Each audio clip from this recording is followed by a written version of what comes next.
bagay na dapat natin matandaan. Number 1, express gratitude. Number 2, be content. Number 3, be humble. Number 4, be a good steward. Number 5, exalt God. So sa akin pong conclusion, makikita po ito sa Jeremiah chapter 17 verses 5 to 6. Ang sabi po dito, this is what the Lord says. Cursed are those who put their trust in mere humans, who rely on human strength, and turn their hearts away from the Lord. They are like stunted shrubs in the desert with no hope for the future. They will live in the barren wilderness in an uninhabited salty land.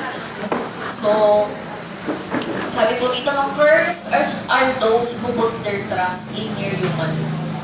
Isang paalala po na ang lahat po ng bagay na gagawin natin, let us always depend on God at hindi po sa lakas ng tao. Pag nagkulang na,